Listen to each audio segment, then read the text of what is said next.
그런데 자 여러분 오늘 성경 공부는 요한일서 5장 6절에서 12절을 할 거예요.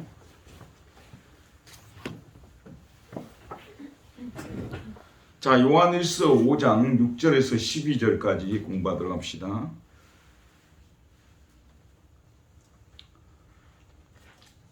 예, 같이 읽읍시다. 시작. 이는 물과 피로 임하신 이시니 곧 예수 그리스도시라. 물로만 아니요 물과 피로 임하셨고 증언한 이는 성령이시니 성령은 진리니라. 증언하는 이가 셋이니 성령과 물과 피라. 또한 이 셋은 합하여 하나이니라. 만일 우리가 사람들의 증언을 받을진대 하나님의 증거는 더욱 크도다. 하나님의 증거는 이것이니 그의 아들에 대하여 증언하신 것이니라. 하나님의 아들을 믿는 자는 자기 안에 증거가 있고 하나님을 믿지 아니하는 자는 하나님을 거짓말하는 자로 만드나니 이는 하나님께서 그 아들에 대하여 증언하신 증거를 믿지 아니하였습니다. 또 증거는 이것이니 하나님이 우리에게 영생을 주신 것과 이 생명이 그의 아들 안에 있는 그것이니라. 아들이 있는 자에게는 생명이 있고 하나님의 아들이 없는 자에게는 생명이 없느니라. 아멘. 오늘 제목은 하나님의 증거는 이것이니. 예, 여러분들이 오늘 이 성경을 이렇게 쭉 읽다 보면 증거, 증언 여기에 대해서 계속 반복적으로 우리가 이 단어를 접하게 되잖아요. 예, 그런데 그 유대인들에게 있어서는 어떤 사람을 말하자면 법정 앞에 세워가지고 그 사람을 이제 범죄자로 고소를 할 경우에 매우 중요한 것이 뭐냐면 이 증인들을 불러오는 거예요. 그래서 우리 그 구약 성경에 보게 되면 특별히 그 좀 지도층에 있는 사람들 이런 사람들을 고소를 할 경우는 한 명의 증인이 돼서는 안 되고 두세 증인의 증인 두세 명이 반드시 있어야 된다고 얘기를 하거든요. 그 사람이 예를 들어서 어떤 죄를 범했다, 도둑질을 했다 예컨대 그러면 유대 법정에서는 적어도 증인이 제일 중요해요. 증인이 누가 증인이 이제 2명 아니면 특별히 이제 조금 더 중요한 사건일수록 2명 아니면 3명의 증인이 필요하다는 말씀이 되겠죠. 그래서 증인이 확보가 된다면 그 사건이 성립될 가능성이 굉장히 큰 것이죠. 증인이 제대로 확보가 될 경우에. 근데 거꾸로 증인이 확보가 안 될 경우는 매우 어려운 상황이 펼쳐지잖아요. 사실 우리나라도 이 앞에 어떤 차 사고가 났다고 거리에 우리가 가끔 붙어 있잖아요. 그럼 항상 그게 뭐가 붙어 있습니까? 목격자를 찾습니다라고 되어 있어요.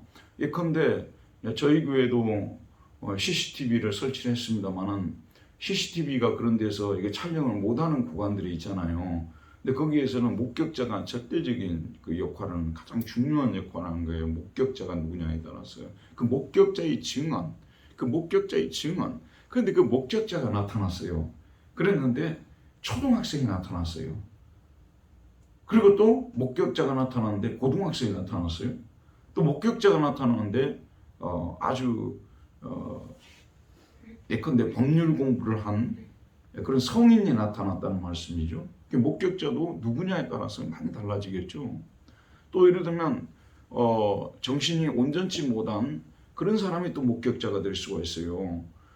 그래가지고 그런 사람들이 자기가 보지도 않은 걸 봤다고 하게 되면 진짜 큰 문제가 벌어지는 것이죠. 그래서 첫째는 목격자가 있어야 되고 두 번째는 그 목격자가 누구냐가 너무나 중요한 것이에요. 맞죠?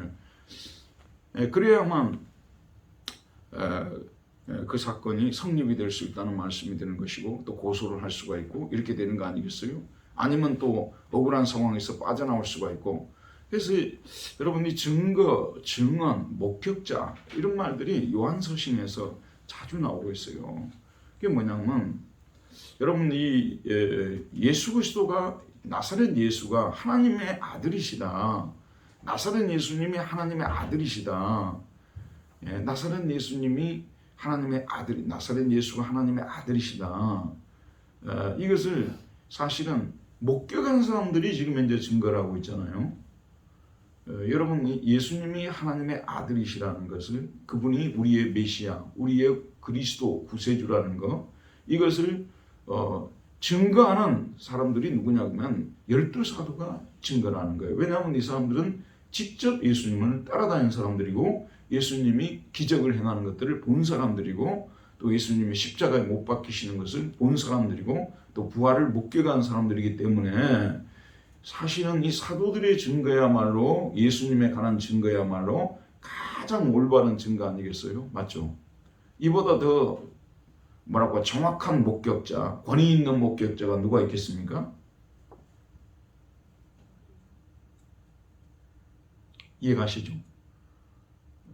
그런데 당시에 문제가 뭐였냐 그러면 여러분들이 이제 예수님에 관한 목격한 사람들이 써놓은 책이 사복음서라는 말씀 아니겠어요? 또 바울서신이고 또 우리가 가지고 있는 신약 성경이 주로 목격한 사람들이 이걸 써놓은 거 아니겠어요? 자기들이 보고 들은 것을. 요한도 처음에 시작을 할 때 자기가 보고 들은 것을 썼다고 얘기를 하거든요. 그렇기 때문에 이 사도들의 증거야말로 가장 정확한 증거거든요. 그러니까 이 사도들의 증거를 그대로 받아들여야 되고 사도들은 뭐라고 증거하냐 그러면 나사렛 예수님이 바로 우리가 기다리던 메시아이시고 나사렛 예수님이 이방인들이 기다리던 그리스도시고 그분이 구세주이시고 그분이 하나님의 아들이시다. 이렇게 증거를 하고 있다는 말씀이죠. 그럼 믿으면 될 거 아니에요. 맞죠? 사도들의 증거를 믿으면 될 텐데 항상 우리가 지난 에베소서 성경 공부를 설교를 통해서도 공중건세 잡은 자 마귀가 있다고 했지 않습니까? 근데 이 마귀가 자꾸 이걸 방해를 하는 거야. 사람들로 하여금 이 사도들의 증거를 믿지 못하도록. 이들은 분명히 목격하고 진술한 건데도 믿지 못하게 계속 막고 있는 거예요. 그런데 여러분 들어보세요. 이 믿지 못하도록 막는 거 직접 이렇게 사탄이 우리 안에서 믿지 못하도록 우리의 이성을 어둡게 만들고 또 우리를 강팍하게 만들고 교만하게 만들어가지고 믿지 못하게 하는 공작도 있지만 사단이 또 우리를 믿지 못하게 하는 또 한 가지 방법이 있어요. 뭐냐면 세상 사람들이 볼 때 정말 대단히 공부도 많이 하고 아주 지적인 그런 사람이라고 하고 또 사람들에게 칭송을 받는 그런 사람들에게 잘못된 증거를 가져다 주는 거예요. 저들이 증거하는 것들은 거짓 증거라고 말하는 것이요. 항상 교회의 역사를 보게 되면 그래서 참된 목격자들과 거짓된 목격자들이 항상 싸우는 거예요. 여러분 연속국 같은 데 보게 되면 분명히 참된 목격자가 나타났거든요. 그러면 또 잘못된 목격자를 저쪽에서는 또 등장을 시켜가지고 거짓으로 진술하게 하잖아요. 이해하시겠죠? 그러니까 이 초대 교회 때부터 시작해서 이 요한이 이 서신을 쓸 때 예수님이 돌아가시고 사도들이 활동을 했잖아요. 근데 이미 사도들이 활동할 때부터 거짓 사도들이, 거짓 선지자들이 너무 많이 활동을 한 거예요. 그래서 그들은 보지도 않은 것을 봤다고 얘기를 하고 사도들이 봤다는 것에 대해서 그것은 잘못 본 것이라고 이야기한다는데 사정없이 깎아내려버리고 자기들이 본 것이 진짜라고 말하고 자기들이 본 것도 없는데 꾸며서 자기들이 말하는 것들이죠. 그러니까 결론이 뭐냐면 예수는 그리스도가 아니고 메시아가 아니고 하나님의 아들이 아니라는 그런 증거 있잖아요. 그런 얘기를 하고 다니는 거예요. 그러니까 들어보세요. 똑같이 사도들의 진술만 교회 안에서 이야기가 되어지게 되고 그들이 확실한 목격자라는 사실 받아들이게 되면 신앙생활하는데 전혀 문제가 없는 거죠. 이해하시겠죠? 그런데 거짓 사도들이 나타나가지고 거짓 선지자들이 사탄이 그런 사들을 내세워서 거짓 증거를 거짓 증언을 하게 하는 것이죠. 분명히 그 차 사고 날 때 보지도 않은 사람들인데 있지도 않았던 사람들인데 나타나가지고 저 차가 잘못했는데 내 차가 잘못했다고 증거를 해버리는 거예요. 여러분 우리가 이런 일도 실제로 살아가다 보면 이런 일을 당할 수가 있어요. 그럼 거짓 이 목격자들 때문에 잠을 못 이루는 거예요. 너무 억울하고 분하고 막 분노가 일어나가지고 이해가죠.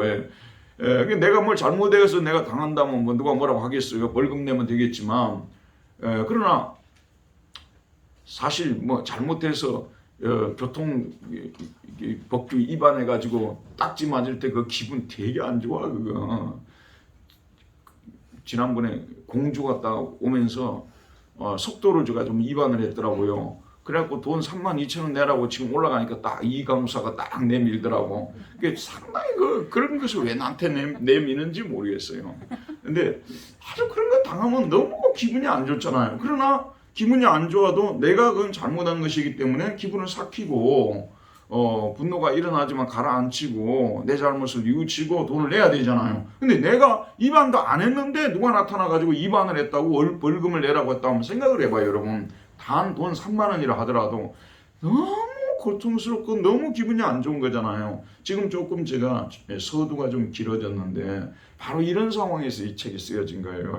요한일서가 쓰여졌다는 거죠. 분명히 사도들이 목격하고 사도들이 증언한 것이 맞아요. 나사렛 예수가 하나님의 아들이시고 메시아이시고 그리스도시고 세상의 구주시라는 것, 그를 믿어야 영생을 얻는다는 것, 이걸 갖다가 분명히 확실한 증거를 가지고 목격한 것을 가지고 얘기를 하는데, 거짓 사도들이, 이 사람들이 주로 영지주의 집단들이라고 했잖아요. 영지주의 집단에서 이 사람들은 세상적으로 굉장히 평판이 좋은 사람들이에요. 종교적, 학문적 평판이 좋은 사람들이에요. 많은 사람들이 선생님하고 따르는 사람들이에요. 이런 사람들이 와가지고 목격했던 내용에 대해서 다르게 이야기를 해본단 말이죠.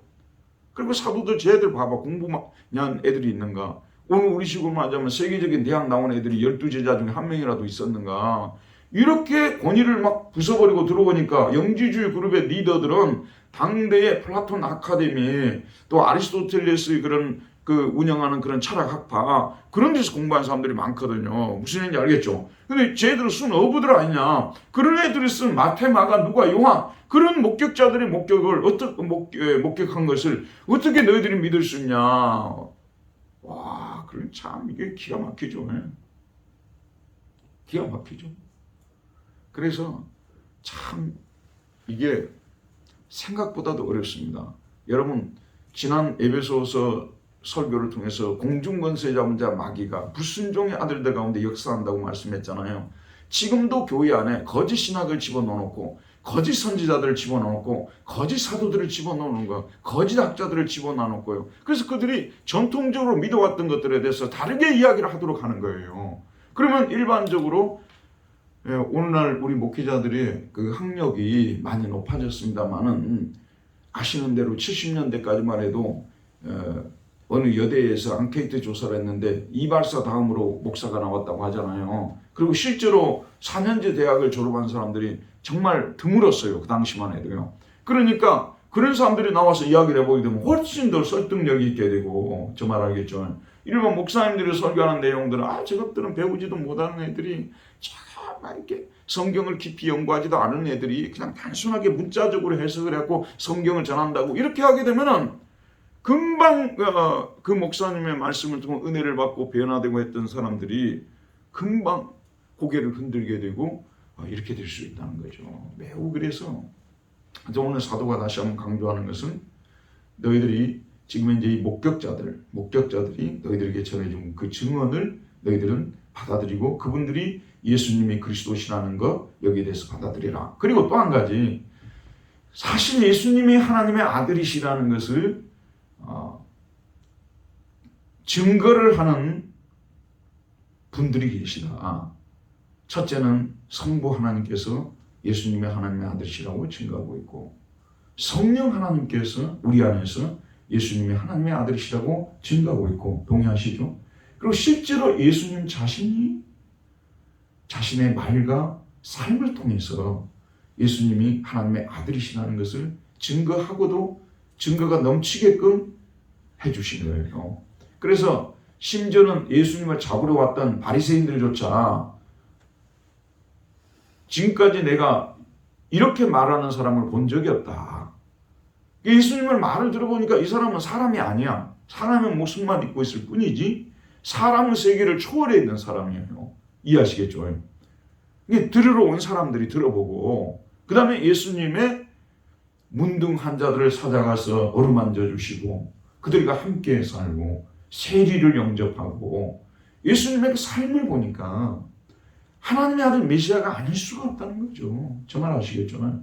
그러니까 사실은 성부 하나님께서 예수님의 하나님의 아들이심을 증거하고 있고, 성령 하나님께서 예수님의 하나님의 아들이심을 증거하고 있고, 예수님 자신이 말과 예수님의 삶을 통해서 하나님의 아들이시라는 것을 증거하고 있기 때문에 예수님의 하나님의 아들이 아니시라는 말을 쓸 수가 없다는 말씀이거든요. 그러므로 여러분들은 예수님의 하나님의 아들이심을 믿고 그를 믿어서 영생을 얻으십시오. 이게 오늘의 내용이에요. 자, 여기서 하나씩 우리 살펴보도록 할게요. 하나님의 증거는 이것이니, 자, 1번 우리 같이 읽읍시다. 시작. 예수님은 무엇과 무엇으로 임하셨습니까? 이 사실에 대하여 증언하신 이는 누구십니까? 이 증언자의 말이 사실인 이유는 무엇입니까? 6절 말씀을 볼게요. 이는 무엇과 무엇으로요? 물과 피로 임하신 이시니 곧 예수 그리스도시라. 물로만 아니요 물과 피로 임하셨고 증언하는 이는 성령이시니 성령은 진리니라. 자, 예수님께서 무엇과 무엇으로 이 세상에 임했다는 말은요, 오셨다는 뜻이에요. 무엇으로 오신 거예요? 무엇과 무엇으로요? 물과 피로. 물과 피로 오셨다는 것은 좀 더 구체적으로 말씀드리면 육체를 입고 오셨다는 말씀이 되는 것입니다. 육체를 입고 사람의 모습을 입고 예수님께서 이 땅에 오셨다는 말씀입니다. 사람의 모습을 입고 왔다는 이것이 첫 번째 해석이고요. 이 물과 피로 이 부분이 그 주석학자들이 지금 2000년 동안 연구를 해온 그 연구사를 보게 되면 매우 힘들어하는 구절이에요. 매우 힘들어하는 구절인데 일단은 예수님이 육체로 오셨다는 이것은 정답이고요. 좀 더 구체적으로 물과 피는 무엇일까? 많은 특별히 권위 있는 학자들이 뭘 말하냐면 물은 예수님의 세례를 의미한다. 그 다음에 피는 예수님의 십자가를 의미한다.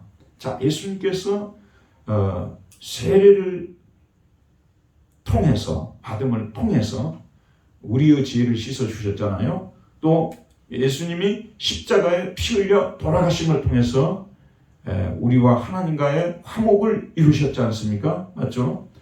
예수님의 십자가와 예수님의 세례와 십자가로 임하셨다. 이렇게 얘기를 하는데 좀 더 육체로 왔다는 말을 좀 더 구체적으로 설명하고 있는 표현이라고 볼 수 있는 것이에요. 육체로 오셔가지고 예수님이 세례를 받으심을 통해서 우리의 죄가 씻음받게 하셨고 또 예수님이 십자가에 피 흘려 돌아가심을 통해서 피로 임하셨다는 말이 그 말, 피 흘려 돌아가심을 통해서 우리와 하나님과 화목을 시키셨다. 이렇게 해석을 할 수 있다는 말씀이 되겠죠. 자, 그래서 물과 피로 임하신 이시니 곧 예수 그리스도시라. 물로만 아니라 물과 피로 임하셨고 이게 세례를 받으셨을 뿐만 아니라 십자가를 지신 분이시라는 것을 말씀해 주고 있는 것입니다. 이게 완전한 구원자가 되려면은 우리의 죄를 씻어줄 뿐만 아니라 우리를 또 하나님과 화목시키는 우리의 죄를 없애주시고 하나님과 화목시켜 주시는 이 일까지 해야 완성이 되는 것이거든요. 당시 영지주의 그룹들에는 그런 얘기를 했대요. 예수님이 세례를 받은 이 사건은 굉장히 높이 평가했다고 합니다. 왜냐하면 세례를 받을 때 희한한 초자연적인 현상이 나타났잖아요. 성령이 비둘기같이 임했죠. 그 다음에 하늘에서 이는 내 사랑하는 아들이요 내 기뻐하는 자녀이다. 이런 것이 나타났기 때문에 예수님의 세례에 대해서 높이 평가하는데 십자가는 죄인들이 죽는 십자가잖아요. 흉악한 죄인들이. 그러니까 거기에는 어떤 이적 같은 것이 나타나지 않았잖아요. 그러니까 십자가는 무시했다는 것이죠. 그러나 우리가 예수님을 생각을 할 때는 십자가와 세례뿐만 아니라 십자가를 하나의 세트로 봐서 예수님이 사람의 몸을 입고 오셔서 우리의 죄 때문에 세례를 받으셨고 우리를 대신해서 세례를 받으셨고 우리의 죄 때문에 또 우리를 대신해서 십자가에 못 박혀 돌아가셨다. 이걸 지금 말씀해 주시는 것이에요. 그러니까 세례만 인정하고 물로만 왔다는 걸 인정하고 그 다음에 뭐요? 피로 오셨다는 것을 부인하는 사람도 이단이 되는 것이고 저 말 알겠죠? 물로만 세례를 받아서 우리 죄를 씻었을 뿐만 아니라 십자가를 지심을 통해서 우리를 죄를 없애시고 하나님과 화목을 시키셨다는 여기까지 얘기해 줘야 된다는 말씀이 되는 것입니다. 그래서 나는 예수님의 세례는 믿겠는데 십자가는 못 믿겠다. 이런 식으로 얘기하지 말라는 말씀입니다. 자, 그 다음에 임하셨고 증언하는 이는 이 사실에 대해서 증언하는 이가 계세요. 이 사실을 본 사람이 있다. 목격자가 있다는 말씀입니다. 저 말 알겠죠? 예수님이 물론 육체를 입고 오셨고 예수님께서 우리의 죄를 대신해서 세례를 받으시고 우리의 죄를 대신 짊어지시고 십자가에 피 흘려 돌아가셨다는 이 사실에 대해서 목격한 자가 있다는 말씀이 되는 것이죠. 근데 여기서 이 목격자는 누구라고 말하고 있는 거예요? 이 목격자는 이 사실에 대해서 목격한 자가 누구라고 말하고 있죠? 성령이라고 말씀하고 있습니다. 성령님이 목격자라는 것이에요. 근데 아까도 제가 말씀드렸죠. 목격자를 찾기는 찾았는데 조금 이렇게 정신이 약간 떨어진 애라든지 아니면 어린아이가 목격자였단 말이죠. 아니면 한 5살 먹는 애가 그러면 이 목격자가 신빙성이 굉장히 떨어져 버리는 거죠. 맞죠 여러분? 근데 여기 지금 현재 예수님이 사람의 모습을 입고 이 땅에 오시고 우리 죄 때문에 세례를 받으시고 십자가를 못 박혀 돌아가셨다는 여기에 대해서 증언하시는 분은 누구냐 그러면 하나님이신 성령님이시라는 말씀이 되는 것입니다. 근데 이 성령님은 어떤 분이시냐? 성령은 뭐라고 했어요? 여기서요? 진리니라. 진리니라 말은 뭐냐면 성령은 참말만 하시는 분이시라는 말씀이에요. 성령님은 거짓을 말씀하실 수 없는 분이시라는 말씀입니다. 목격자라고 나타난 사람이 목격자의 진술을 들어보니까 말도 안 되는 그런 진술을 하는 거예요. 그리고 심지어는 거짓말을 못해서 진술을 하고요. 또 중요한 장면을 빼버리고 진술을 하게 되고요. 그러면 그 진술의 목격자의 진술의 가치가 사정없이 떨어져 버리잖아요. 그런데 법을 전공한 사람이 성인이 법을 전공한 사람이 그리고 그 현장에서 똑똑히 지켜본 사람이 목격자로서 나타나서 진술하게 될 때 그 얼마나 신빙성이 크겠어요. 그 마찬가지고 성령님은 어떤 분이시냐? 이 세상에 계시지 않은 것이 없잖아요. 예수님의 그 모든 사역을 지켜보신 분이시에요. 네, 그분이 하나님의 아들로서 사람의 모습으로 이 땅에 오셨고 우리 죄 때문에 세례를 받으셨고 우리 죄 때문에 십자가에 못 박혀 돌아가신 이 모든 일들에 대한 목격자, 증인, 증거하시는 분 그분이 바로 누구라고요? 성령님이시라는 말씀이죠. 그 다음에요 2번 같이 읽읍시다. 시작. 예수께서 하나님의 아들이심을 증언하신 이는 몇이십니까? 7절 8절 읽읍시다. 시작. 증언하는 이가 셋이니 성령과 물과 피라. 또한 이 셋은 합하여 하나이니라. 그러니까 성령님이 첫째는 예수님이 하나님의 아들이시라는 것을 증언하고 있는 것이고 예수님의 세례 그 다음에 예수님의 십자가가 그분이 하나님의 아들이시라는 것을 증거하고 있다는 말씀이 되는 것이죠. 그래서 이 셋이 사실은 예수님이 하나님의 아들이시라는 하나님의 사실을 증거하고 있다는 말씀이 되는 것입니다. 자, 그 다음에요 3번 같이 읽읍시다. 시작. 하나님의 증거는 무엇에 대한 증거입니까? 9절 말씀 같이 읽어볼까요? 만일 우리가 사람들의 증언을 받을진대 하나님의 증거는 더욱 크도다. 자, 잠깐만요. 사람들의 증거가 목격자가 나타나서 증거를 하는 거예요. 그 증거. 근데 하나님이 증거하는 이 증거하고 비교를 해볼 때 어느 쪽이 더 크다는 거예요? 하나님의 증거하고 사람의 증거는 비교할 수 없다는 말씀 아니겠어요? 예수님이 하나님의 아들이시라는 것을 증거하신 것은 성부, 성자, 성령 삼위 하나님이 증거하시는 것이라고 말해요. 그렇기 때문에 이 증거는 참되고 그 다음에 인간의 모든 증거보다도 더 큰 증거, 비교할 수 없이 무게가 있고 가치가 있고 더욱 진실한 증거라고 말해주고 있는 것이죠. 자, 그 다음에요. 이것이니 그 다음에 그 증거는 더욱 크도다. 자, 하나님의 증거는 이것이니 하나님의 증거는 그 내용이 뭔지 한번 봅시다. 그의 아들에 대하여 증언하는 것이니라. 자, 여러분 하나님께서 예수님이 하나님의 아들이시라는 것을 언제부터 증거하셨어요? 예수님이 하나님의 아들이시라는 것을 하나님이 직접 증언을 했어요. 언제부터 증언을 해온 줄 아십니까? 예? 예? 그렇게 볼 수도 있겠지만 더 거슬러 올라가서 구약 때부터 구약에 기록된 목적이 무엇입니까? 구약은 하나님의 증거의 기록이라고 볼 수가 있어요. 예수님이 하나님의 아들이시라는 것을 증거하기 위해서 구약이 기록이 된 거예요. 그래서 예수님은 구체적으로 누구의 후손으로 온다고 증거를 하신 거예요? 하나님께서요? 누구의 증거라고? 그러니까 여러분이 볼 때는 이사야의 증거라고 볼 수가 있지만 이사야를 보내신 하나님의 증거가 이사야서예요. 예레미야를 통해서 증거한다고 하지만 예레미야를 보내셔서 하나님께서 친히 증거하신 거예요. 저만 아시겠죠? 그러면은 예수님께서 누구의 후손으로 태어나신다고 증거하셨죠? 아브라함의 후손으로. 이제 세월이 많이 흘렀죠.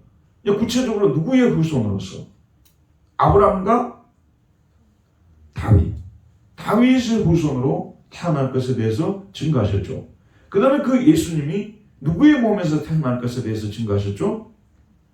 누구의 몸에서요? 동정녀의 몸에서 태어날 것에 대해서 증거하셨죠.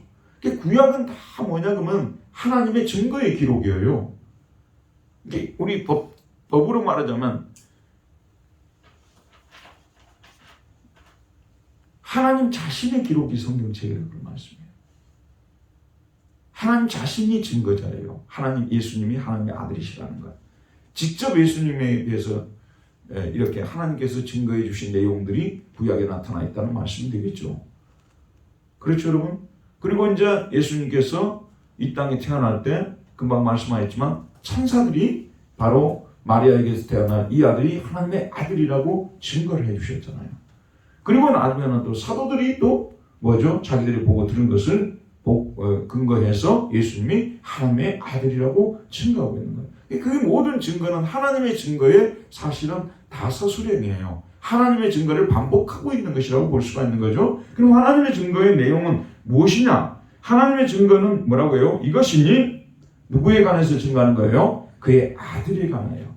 이 성경은 철저하게 누구에 관해서 증거하는 책이라고요? 아들에 관하여 성경은 증거하는 책입니다. 여러분 2000년 교회 역사 속에서요 항상 정통교회가 주장해왔던 것은 이 성경은 예수 그리스도에 관한 책, 하나님의 아들에 관한 책이라는 그 진술을, 그 진리를 계속해서 강조하고 전승시켜 왔던 거예요. 근데 오늘날 특별히 19세기 이후로 성경을 예수 그리스도 중심으로 보지 않고 성경의 주제가 예수 그리스도가 아니라고 하는 그러한 반론들이 나와가지고 지금 19세기, 20세기, 21세기까지 교회가 너무 시끄러워져 버렸어요. 신학계가 너무 시끄러워져 버렸고요. 그러나 그 전까지만 하더라도 로마 카톨릭도 그렇고 개신교도 그렇고 동방정교회도 마찬가지고 다 모든 존재하는 기독교는 이 성경은 예수 그리스도에 관한 책이다. 예수 그리스도를 증거하는 책이다. 예수 그리스도가 하나님의 아들이시라는 것을 증거하는 책이다. 이렇게 믿어왔어요. 그래서 여러분 내가 이 교리교육을 시킬 때 아이들한테 가르치는 내용인데 구약이라는 것이 뭐예요? 성경 전체의 주자는 예수 그리스도가 하나님의 아들이시고 그를 믿으면 구원받는다. 이게 성경 전체의 주제예요. 여러분도 가끔 가서 누가 성경 전체의 주제가 뭐냐고 물어본다고 말이에요. 여러분 책마다 다 주제가 있잖아요. 그 주제가 뭐냐면 예수 그리스도가 하나님의 아들이신데 그를 믿으면 구원을 받는다. 이것이 성경 전체의 주제예요. 근데 구약이라는 것이 뭐죠?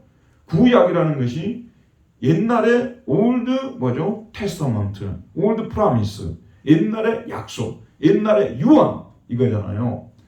유언이나 약속이나 다 같은 뜻이에요. 이게 뭐냐면 장차 세상을 구원할 너희를 구원할 하나님의 아들 예수를 보내준다는 약속의 책이 구약이에요. 옛날의 약속. 신약이라는 것은 뭐죠? 그 예수님이 오셔서 구원을 이루셨다는 거죠. 그래서 그를 믿으면 구원을 받고 천국 간다. 이걸 가르치는 거죠. 그래서 신약과 구약은 다 결국은 누구에 관한 증거예요? 예수 그리스도에 관한 증거라는 말씀이 되는 것입니다. 근데 들어보세요, 여러분. 예수 그리스도가 이 성경의 핵심이시고 구약의 주제이고 신약의 주제이고 결국 하나님이 이 성경을 기록하게 하신 목적은 예수님이 하나님의 아들이시라는 것을 우리가 알고 믿어서 구원을 받도록 함이었다는 말씀이죠. 그런데 보세요. 이렇게 간단하고 이렇게 놀라운 사실을 원래 사람이라는 것은요. 너무 간단하면 안 믿으려고 해요. 너무 간단하면 안 믿으려고 한다니까요. 사실 진리는 간단한 것이거든요. 단순한 것이에요. 그런데 성경이 예수 그리스도에 관한 책이다. 예수 그리스도 중심으로 성경을 봐야 된다 그러면요. 안 믿으려고 해요. 그리고 그거는 초보자들한테는 해당하는 얘기가 되지만 좀 고등한 그리스도인들에게는 좀 고등한 지식이 필요하다고 이렇게 살짝 띄워놓으면요. 살짝 교만을 부풀려 놓으면요. 많은 사람들이 거기에 넘어가 버려요. 많은 사람들이 넘어가 버립니다. 여러분 들어보세요. 배구 선수 있죠? 가서 골프가 좋겠네. 골프 선수 있죠? 또 저는 이제 테니스를 치잖아요. 여러분, 그 선수들이 뭘 하는 줄 아십니까? 많은 기술을 가지고 싸우는 게 아니에요. 매번 하던 배구 선수들 보면 불쌍해 죽겠어요. 매번 배구장에 가서 하는 것이 뭐죠? 계속 서비스를 하는 거예요. 계속 서브 넣죠. 수백 개, 수천 개를 넣죠. 그 다음에 이렇게 탁 주게 되면은 들어가면서 계속 리시브 하는 거 있잖아요. 계속 리시브 하는 거 맞죠? 그 다음에 공 올려놓으면 뭐 하는 거죠? 스파이크 하는 거. 사실은 그들이 여러 가지 공부를 하는 것 같지만 가장 단순한 몇 가지 그 배운 그것들을 익혀가지고 최상의 컨디션으로 끌어올려야 승리하는 거예요. 정말 알겠죠?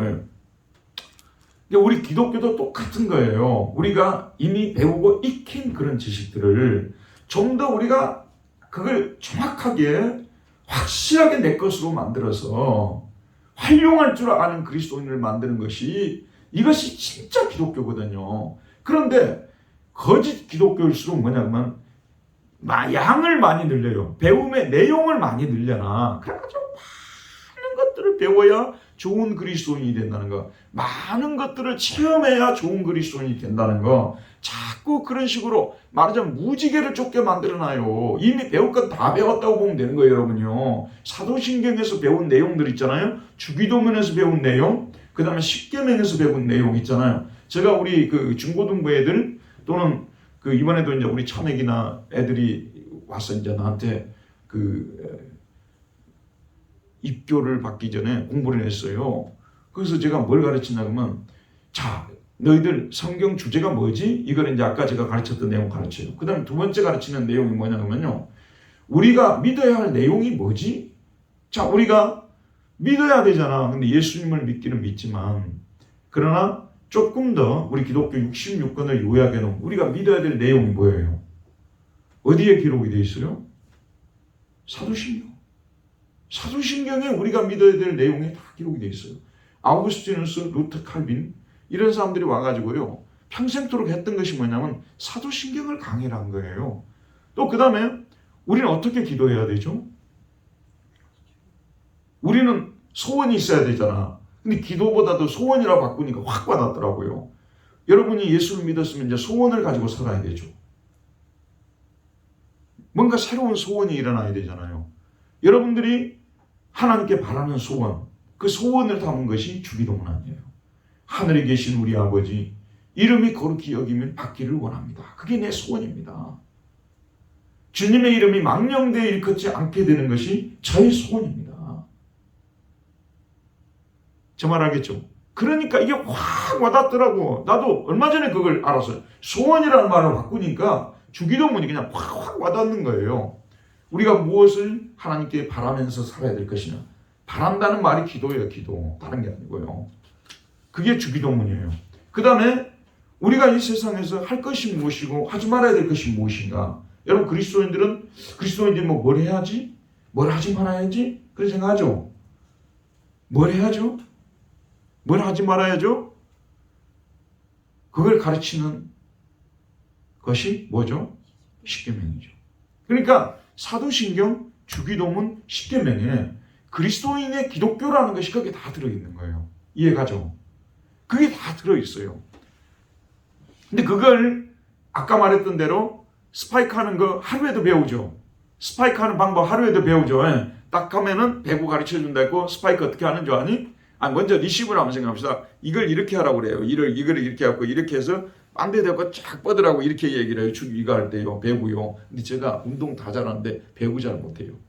배구하고 농구를 제가 못해요. 다른 운동들은 대체로 잘하는데 배구, 농구, 야구도 못하구나. 근데 이렇게 딱 해요. 그럼 스파이크 하기죠. 이렇게 해서 치라고 하죠. 그렇죠. 그럼 서비스 어떻게 하라고요? 공 올려가지고 이렇게 하라고 하죠. 근데 그걸 한 일주일만 하면은 대충은 알겠죠. 집사님 무슨 얘기인지 알겠죠. 그러나 그것이 실제 자기 것이 되기까지는 수십 년이 걸리는 거예요. 신앙생활이 그렇다니까요. 아까 말씀드렸죠. 하늘에 계신 우리 아버지여 이름이 거룩히 여김을 받는 것이 저희 소원입니다. 근데 정말 하나님의 이름이 거룩하게 되기 위해서 그것이 내 소원인 그 상태로 들어서는 데는 상당히 많은 세월이 걸려요. 그 전까지는 다 자기 소원을 성취시키기 위해서 자기 소원을 하나님께 아뢰고 그 성취받는 것을 막 너무 좋아하고 기뻐하고 한참 동안 그렇게 맴도는 거예요. 그러다가 어느 순간부터 이게 아니구나. 내가 내 소원이 아니라 하나님의 소원이 이루어지기를 내가 바라면서 살아야 되겠구나. 하나님의 소원이 이루어지기를 원합니다. 이 기도가 자기에게 정말로 그냥 들을 때마다 가슴에 탁탁 와닿는 이것은 상당히 많은 시간이 지나야 된다는 말씀이에요. 제가 드리는 말씀의 요지는 무엇이냐면요. 자꾸 많은 양의 내용을 배워야만이 지금까지 전에 들어보지 않았던 그런 어떤 성경의 가르침을 들어야만 우리가 하나님을 제대로 알고 좋은 그리스도인이 된다는 말도 안 되는 생각을 하지도 말라는 그런 말씀이에요. 이미 배운 것도 우리는 제대로 이해도 못하고 있고 배운 것을 제대로 실천도 못하고 있어요. 우리 예수 믿는 사람 기도해야 된다고 얘기하죠. 우리 예수 믿는 사람은 항상 기도하라고 그랬잖아요. 그것도 데살로니가전서 5장 18절에 무슨 말씀이에요? 항상 기뻐하고 그 다음에 뭐라고 했어요? 쉬지 말고 기도하라. 너무 잔인하지 않아요? 여러분 쉬지 않고 기도한다는 그것이 말처럼 쉽습니까? 쉬지 않고 기도한다는 것은 재밌는 연습고 갈 시간에는 기도할 생각도 안 해요. 우리가요. 그거 다 보고 나서 기도해야 되겠다 이러는데 또 다 보고 나면은 또 뭐냐면 기도할 생각이 또 없어지기도 해요. 정말 알겠죠? 쉬지 말고 기도하라. 이 말씀이 정말 우리가 죽을 때나 돼서 죽고 나서야 그거는 사실 이루어질 수 있는 우리 소원이라 말씀이라고 볼 수가 있어요. 그러니까 기도하는 것 이거 하나도 우리가 제대로 실천하는 것이 얼마나 어렵냐는 그런 말씀이에요. 그렇기 때문에 자, 하나님의 증거, 구약도 하나님의 증거고 신약도 하나님의 증거예요. 하나님이 증거하는 내용은 딱 뭐라고요? 하나님이 증거하는 내용은 이것이니 누구에 대해서요? 그의 아들에 관하여 증거하는 것이에요. 하나님의 증거는 그의 아들에 관하여 증거하는 것밖에 없어요. 그런데 오늘날 기독교가 얼마나 타락했냐 그러면요. 그의 아들에 관해서 증거하는 것을 별로 중요하게 여기질 않아요. 이런 풍토에서 신앙생활을 하다 보니까 수많은 그리스도인들이 예수 그리스도를 이름만 부르는데 실제 그분에 대해서 초점을 맞추고 그분을 중심으로 신앙생활하는 그분을 더 알려고 노력하고 그분과 더 사귐을 가지려고 애를 쓰고 그분의 뜻을 준행하면서 살려고 하는 여기에 대해서 굉장히 느슨해져 있다는 말씀이 되는 것입니다. 그 다음에요. 몇 번입니까? 4번인가요? 같이 읽읍시다. 하나님을 믿는 자는 증거를 어디서 찾을 수 있습니까? 자, 하나님을 믿는 자는 증거를 하나님의 아들을 믿는 자는 자기 안에 증거가 있어요.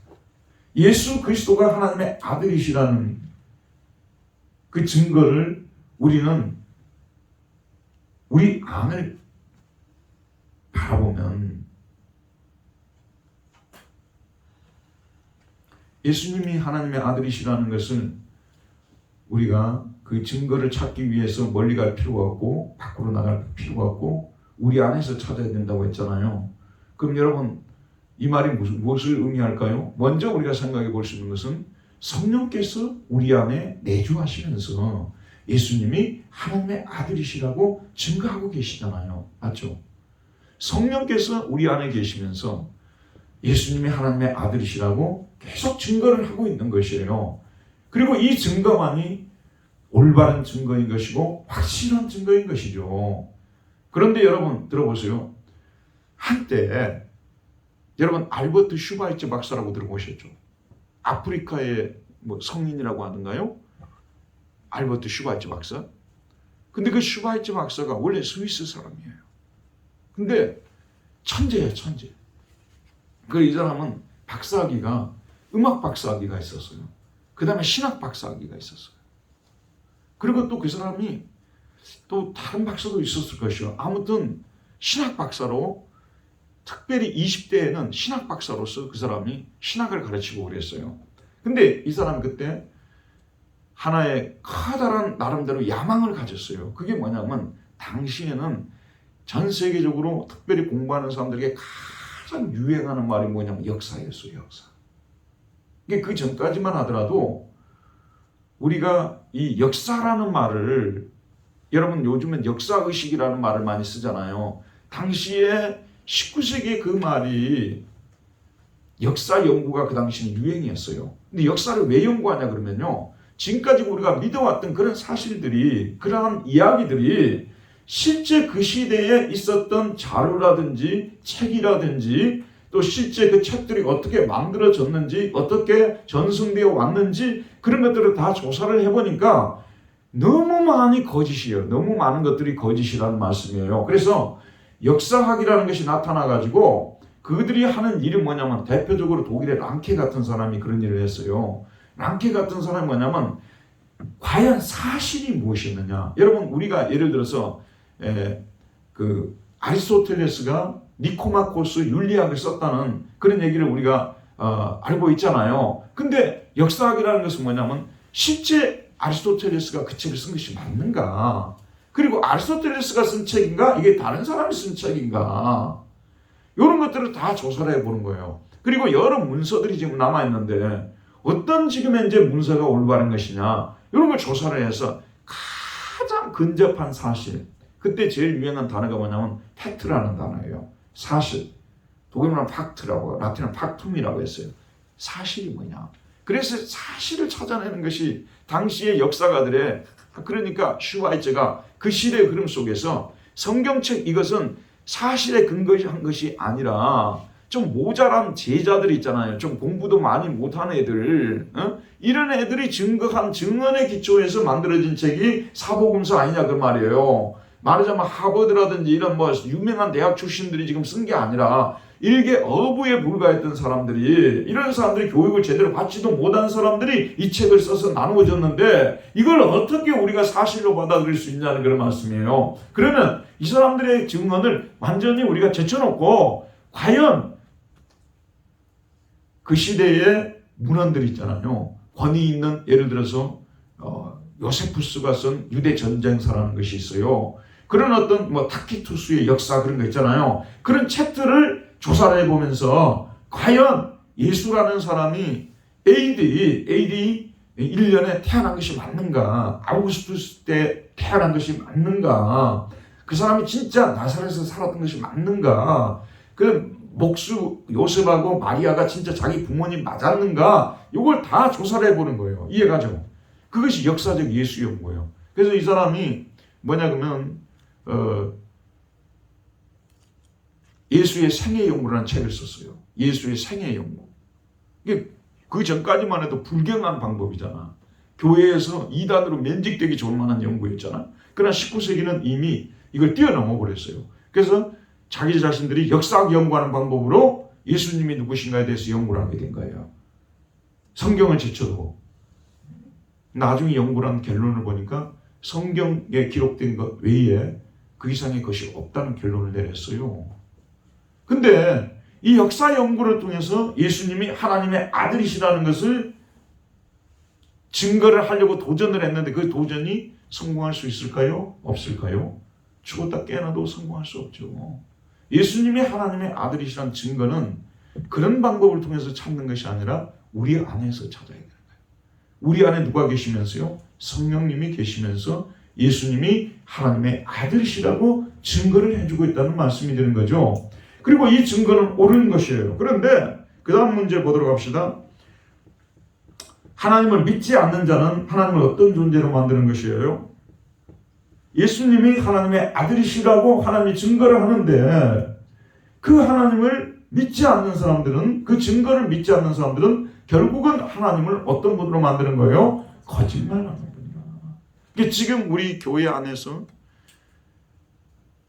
예수님을 하나님의 아들로 믿지 않는 사람들은 사실은 하나님은 요단강에서 세례를 받을 때 이는 내 사랑하는 아들이오라고 했죠.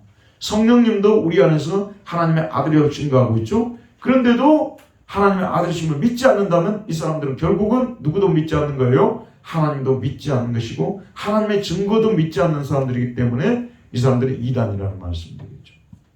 여러분들이 이단하게 되면요, 굉장히 좀 거창하게 보이잖아요. 거창할 거 하나도 없어요. 요한일서에서 배운 이대로예요. 그 사람들은 예수님이 육체를 입고 사람의 모습을 입고 이 땅에 오셨다는 것을 부정하는 거예요. 그리고 예수님이 십자가를 지신 것은 결국은 뭐냐면 우리 죄 때문에 지신 것이 아니라고 이 사람들은 주장하는 것이고요. 예수님이 사람에게서 태어났는데 어떻게 그분이 하나님의 아들이시냐. 19세기에 제가 나왔던 베를린 대학의 가장 유명한 신학자가 아돌프 폰 하르낙이에요. 기독교의 본질이라는 책을 쓴 사람인데 그 사람이 한 얘기가 그거예요. 아니 어떻게 동정녀가 처녀가 아들을 낳을 수 있냐고 말이에요. 여러분 정상적인 사람들한테 가서 이야기를 하게 되면 저 말을 믿겠어요? 그 사람 말을 믿겠어요? 아니 저 말을 믿겠어요? 그 사람 말을 믿겠어요? 정상적인 사람들, 교육받은 사람들한테 이야기를 하게 되면 머리가 완전히 어떻게 되지 않는 사람 아닌 이상은 처녀가 아들을 낳는다는 것은 불가능한 일이잖아요. 그러니까 그 사람이 그렇게 얘기했다니까요. 처녀가 아들을 낳을 수 없다는 거예요. 예수는 인간이라는 거예요. 그분은 하나님의 아들이 아니라는 거예요. 알겠죠 여러분? 인간들 중에서 도덕의식이 인류에 대한 사랑이 남보다도 탁월하게 뛰어난 사람이었다는 거예요. 우리 지금 현재 찬주가 골프를 하고 있잖아요. 근데 얘가 다른 그 연령대 아이에 비해서 골프의 그 DNA가 굉장히 뭐라자면 발달해 있다는 거죠. 이해하겠죠? 그러니까 골프를 치는 거 아니에요. 전혀 가능성도 없고 DNA도 없는데 거기다 보낸 건 아니죠. 일찍부터 발굴을 하게 된 거 아니에요? 맞죠? 그거와 마찬가지예요. 나사렛 예수를 보니까 그 동시대의 사람들 아니면 인류 전체를 다 이렇게 비교를 해봐도 그만큼 도덕의식이 투철하고 그만큼 인류에 대한 사랑이 넘치는 사람이 없더라는 거예요. 저 말 알겠죠? 그러나 그는 하나님의 아들이고 아들은 아니고 사람의 하는 말씀이 된 것이죠. 그렇게 뛰어난 분이라 하더라도. 자 여러분 이런 것들이 이제 그러니까 결과적으로 하나님께서는 예수님이 하나님의 아들이시라고 성령께서 하나님의 아들이시라고 하는데 이 사람들은 그 사실을 받아들이지 않기 때문에 하나님을 거짓말하는 자로 만들었다는 말씀이 맞는 것이죠. 그 다음에요. 자 6번 한번 보도록 할까요? 우리가 어떤 사실들에 대한 확실한 증거를 가지고 있습니까? 11절입니까? 읽도록 할게요. 그거 맞나? 예, 같이 읽읍시다. 시작. 또 증거는 이것이니 하나님이 우리에게 영생을 주신 것과 이 생명이 그의 아들 안에 있는 그것이니라. 자, 확실한 증거가 있어요. 하나님께서 증거하신 그 증거의 내용이 무엇이냐? 성경 전체의 증거, 성경 전체가 증거하는 내용을 여기다 써놨어요. 그것이 뭐예요? 성경 전체가 증거하는 내용. 그게 뭐라고요? 하나님이 우리에게 뭘 주셨다고요? 영생을 주셨다는 거예요. 원래 인간은 아담이 물려준 죄로 인해서 영생을 잃어버린 사람들 아니에요? 영생을 되찾을 길이 없었던 사람들이에요. 그러나 하나님께서 죄인들을 불쌍히 여기주셔서 우리 인간들에게 다시 영생을 주신다고 말씀하고 있죠. 그것이 성경에 기록된 목적이에요. 성경을 통해서 하나님이 증거하는 내용이에요. 하나님께서 죄인들에게 뭘 다시 돌려주신다고요? 영생을 돌려주신다는 거예요. 아담의 죄로 잃어버렸던 영생을 잃어버리는. 우리는 왜 죽습니까? 우리에게는 우리가 가지고 있는 생명은 영원한 생명이 아니에요. 하나님께서 우리에게 주신 생명이 아니에요. 이게 아담이 물려준 생명이에요. 그러니까 우리는 죽는 거죠. 아담처럼. 알겠죠, 여러분? 근데 하나님이 주신 생명을 가진 사람들은 영원 불멸이죠. 결코 죽지 않죠. 근데 하나님께서 우리 인간에게 인간이 뭐에 잘났다고 인간이 뭐가 좋아서 그럼에도 불구하고 불쌍히 여기셔서 우리 인간들에게 뭘 주시기로 약속하신 거예요? 영생을 주신다고 약속하신 거예요. 그런데 이 영생이 이 생명이 누구 안에 있는 것이라고요? 그의 아들 안에 있는 그것이니라. 이 영생은 하나님께서는 누구 안에 이 영생을 담아서 우리에게 주신 거예요? 누구를 통해서? 누구 안에? 누구를 통해서? 예수 안에. 예수 그리스도 안에 먼저 이 영원한 생명을 주시고 그 다음에 예수 믿는 자에게 이 영원한 생명을 주신다는 말씀이 된 것입니다. 정말 이해 가시죠? 이게 두 가지예요. 하나님의 증거는 딱 요약을 하게 되면 신구약 성경을 요약하면 하나님께서 죄인들에게 아담의 죄로 인해서 죽었던 우리 죄인들에게 영원한 생명을 주시겠다고 약속을 한 것이에요. 근데 저와 여러분이 영원한 생명을 지금 우리는 예수를 믿고 영원한 생명을 가지고 있고 영원한 생명 속에 살아가고 있습니다만은 맛배기만 보는 거예요. 그래서 우리는 사실은 영원한 생명에 한마디로 말해서 그 중에 매우 작은 부분만 우리가 느끼고 살아가는 것이겠죠. 그러나 우리가 죽고 난 후에는 우리가 이 영원한 생명을 통째로 소유하는 것이겠죠. 온전하게 소유하는 것이겠죠. 그때 그 생명 가운데서 산다는 것이 무엇을 의미하는지 참 여러분 상상을 못할 것 같습니다. 우리가요. 지금 이렇게 조금 맛보는 것도 엄청난 은혜가 있고 기쁨이 되는데 그건 뭘 말하냐면 여러분이 지금 매일매일 살아가면서 너무 피곤하잖아요. 지치기도 하고 그런데 여러 가지 세상 일들로 힘들기도 하고 그러는데 하나님과 관계를 맺으면서 말씀을 듣고 성경을 공부하고 기도하는 가운데서 성령께서 우리에게 주시는 위로 또 성령께서 주시는 힘 성령께서 주시는 기쁨 그런 것들을 맛보고 나면은 우리가 마치 무더운 여름날 너무 지쳐있다가 샤워를 했을 때 느끼는 신선한 기쁨 그걸 여러분들도 가끔씩 느끼잖아요. 그러나 우리는 가끔씩 느낄 뿐이에요. 온전히 느끼지 못해요. 그래서 자꾸 깨져버려요. 중단되어져 버리고요. 그러나 우리가 나중에 죽은 후에 하늘나라에 갔을 때는 이 영생을 온전히 소유하는 때가 올 거 아니에요. 근데 이 영생을 아무나에게 주겠습니까? 특별히 더군다나 죄인들에게 준다는 것은 말로 할 수 없는. 그래서 여러분이 나중에 이런 사실을 깨달으면요. 하나님이여 나의 죄를 용서해 주신 것만도 고마운데 하나님의 생명 아담의 생명이 아닌 하나님의 생명 이 영생을 나에게 선물로 주셨다는 사실을 생각할 때 너무나도 감사합니다. 우리 안에서 진정한 감사가 일어나요. 나 같은 죄인에게 어떻게 이런 영생을 주시는가? 근데 영생은 누구 안에 있다고 말씀했어요? 하나님께서 영생을 누구 안에 담아서 주셨다고요? 예수 그리스도 안에 담아서 우리에게 주신 것이에요. 그래서 그 안에 요한은 그렇게 증거하고 있잖아요. 요한복음 1장에서 그 안에 뭐가 있었다고요? 생명이 있었으니. 예수님 안에는 뭐가 있었다고요? 영원한 생명, 하나님 주신 생명이 있었다는 말씀이에요. 저만 알겠죠? 그 생명이 있었기 때문에 예수님은 죽었지만 다시 살아난 거예요. 그 생명은 죽을 수가 없기 때문에. 그런데 그 생명을 누구에게 나눠주는 것이죠? 누구에게 나눠주는 것이라고요? 예수 믿는 우리에게도 그 생명을 주셨다는 거예요. 참 제가 이 설교를 하지만요. 내가 오늘 오전에도 그런 걸 느꼈는데 너무 감격스러워요. 하나님의 생명을 내가 가지게 되었다는 거. 근데 그 생명은 세상 누구에게도 없어요. 소크라테스 안에도 없고 공자 안에도 없고 맹자 안에도 없고 예수 안에만 그 생명이 거하고 있었어요. 하나님의 생명이 영원 분멸의 생명이죠. 근데 그 생명을 예수 믿는 자에게 우리도 갖게 했다는 말씀이 되겠죠? 바로 그것이 12절에 나오는 거예요. 아들이 있는 자에게 무엇이 있다고요?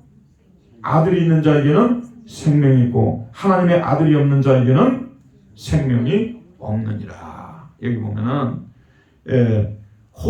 에콘톤 휘온 아들을 가진 자는 에케이톤 조엔 그 생명을 가지고 있다. 그렇게 되어 있어요. 아들을 가진 자는 그 생명을 가지고 있다. 이렇게 되어 있어요.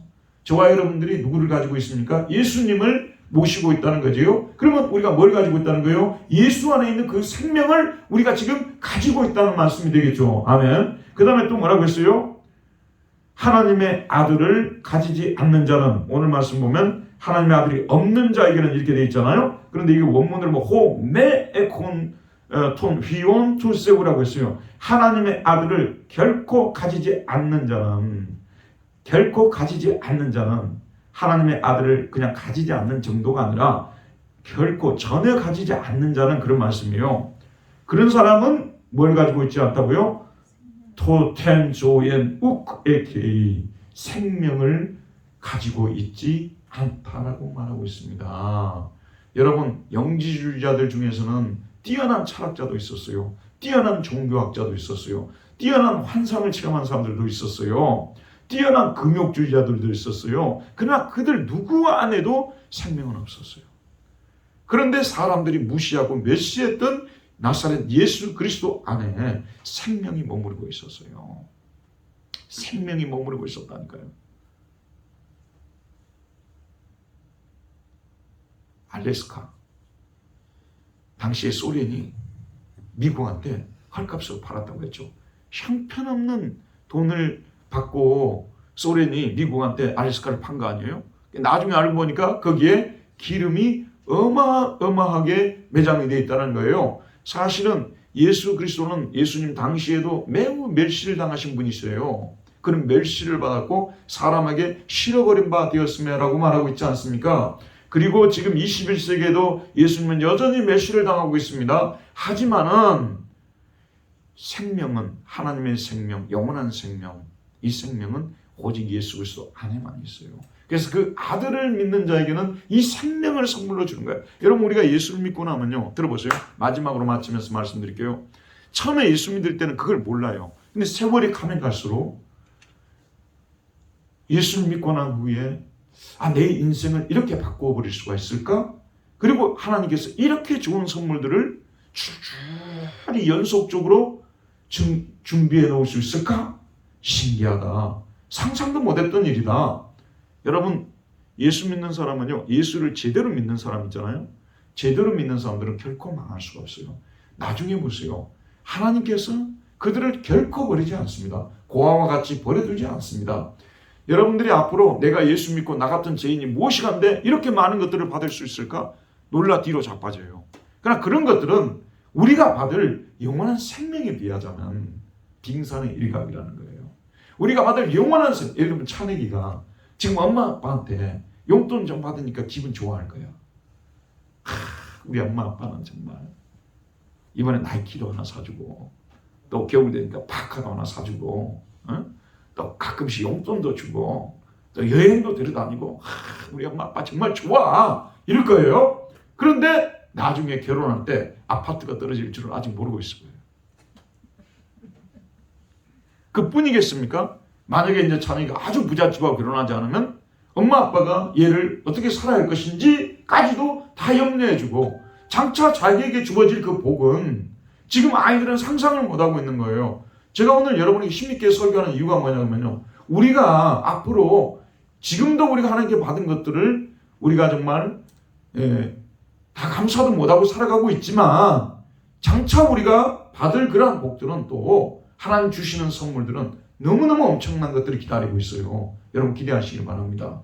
저는 너무 많은 것들을 받아가지고 정말 나열을 할 수 없을 정도예요. 그런데 그것은 우리가 얻을 예수 그리스도 안에 있는 이 영원한 생명에 비하면 정말 아무것도 아니라는 거예요. 빙산의 일각일 뿐이라는 거.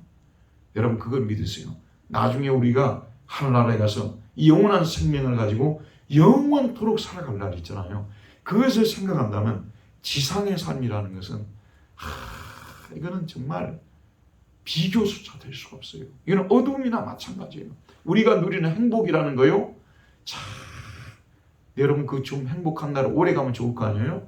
근데 금방 다음 날이 와버려요. 뭘 내가 가졌다고 하면요, 금방 그 순간이 지나고. 나 요즘 그걸 많이 느껴요. 그냥 우리 삶이 순간의 연속인 것 같아.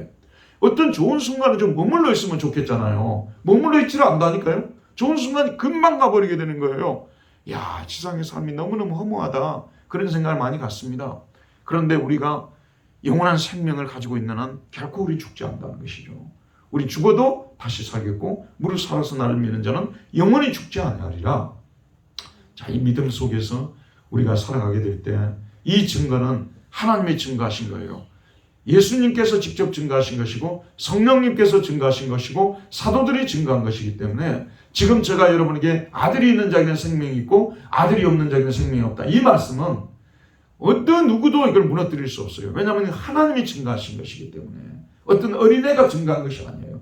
하나님 성부 성자 성령이 증거하신 증거이고 그 3년 동안 목격하면서 따라다닌 제자들이 증거한 것이기 때문에 우리는 이 증거는 확실하고 참된 것이라고 믿는 것이기 때문에 어떤 이단들이 우리 주변에서 우리를 미혹시키고 이걸 못 믿게 만들려고 하고 기독교가 마치 예수 안에 생명이 있다는 거 말도 안 되는 얘기 하지 마라 그러고 대단히 뭔가 위대하고 심오한 것이 있는 것처럼 이야기하는 모든 종류의 이단들로부터 우리는 지켜내야 된다는 말씀이 되겠습니다. 은혜로우신 우리 하나님 아버지, 오늘도 생명의 말씀을 우리에게 보내주셔서 아들이 있는 자에게는 생명이 있고 하나님의 아들이 없는 자에게는 생명이 없다고 말씀하셨으며 이것이 바로 하나님의 증거라고 말씀하셨습니다. 우리 하나님 아버지, 성부, 성자와 성령께서 증거하신 이 증거는 참되신 증거라고 말씀해 주었사오니 결코 흔들리지 않고 끝까지 예수 그리스도를 붙잡고 승리한 우리 모두가 되게 하여 주옵소서. 예수님의 이름으로 기도하였습니다. 아멘. 하나님께 영광의 박수 올려드립시다. 감사합니다.